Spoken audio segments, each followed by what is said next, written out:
کبھی ادھر کا راستہ، کبھی ادھر کا راستہ، کبھی یہ کبھی وہ، کبھی فلاں کبھی فلاں، وہ جو ہے سارے غلط قسم کے ہیلے بہانے راستے اختیار کرتا ہے۔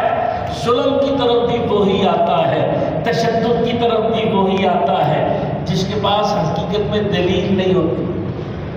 آپ ذرا دیکھ لیں، ایک بندہ سچا ہو، کھڑا ہو، ماشاءاللہ اس کے قول فعل عمل چال ڈھال چہرے سے پتہ چلے گا کہ یہ بندہ بالکل صحیح ہے، یہ بندہ کرمنل نہیں ہے، یہ بندہ مجرم نہیں ہے، یہ بندہ اندر سے گندا انسان، برا انسان نہیں ہے، اس بندے نے یہ جرم نہیں کیا، کرائم نہیں کیا۔ جو بندہ اندر سے صاف اور کھڑا ہے، جس کے اندر میں من میں کوئی خرابی چل رہی ہے، تو وہ پھنس ضرور جائے گا۔ اور یاد رکھیے، اللہ تعالیٰ نے جو بھی حق بات ہے، جو بھی حق والی دلیل ہے، اللہ نے اسے زندہ رکھنا ہے اور قیامت تک اللہ نے اس کی حفاظت فرمانی ہے۔ اور دنیا میں جو باطل ہے، جو غلط راستہ ہے، اس کے غلط ہونے کی دلیل بھی اللہ نے رکھی ہے اور اس کی حفاظت بھی اللہ نے قیامت تک فرمانی ہے۔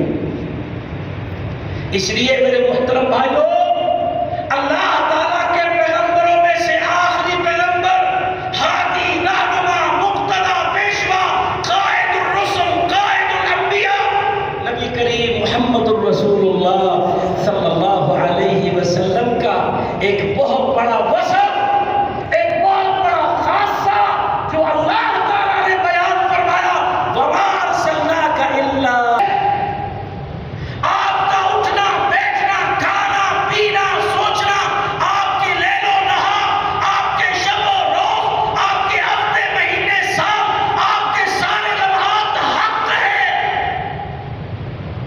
اللہ تعالیٰ نے آپ کو ساری دنیا کے لیے رحمت بنا کر مبعوث فرمایا ہے۔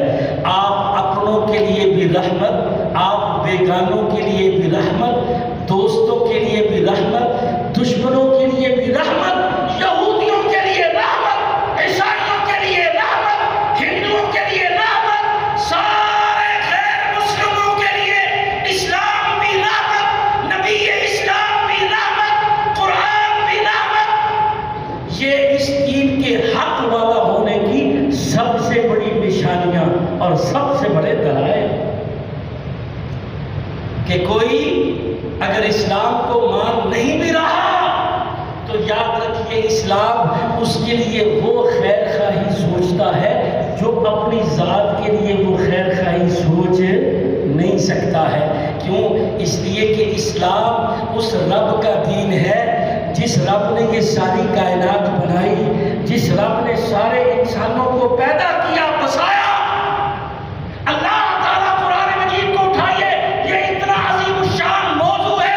اللہ فرماتے ہیں دنیا میں اللہ کی پیدا کردہ ہر چیز کا دین اسلام، سورج کا دین اسلام، چاند کا دین اسلام، ستاروں کا دین اسلام، پہاڑوں کا دین اسلام، دریاؤں کا دین اسلام، سمندروں کا دین اسلام۔ وَلَهُ أَسْلَمَ مَنْ فِي السَّمَاوَاتِ وَالْأَرْضِ طَوْعًا وَكَرْهًا۔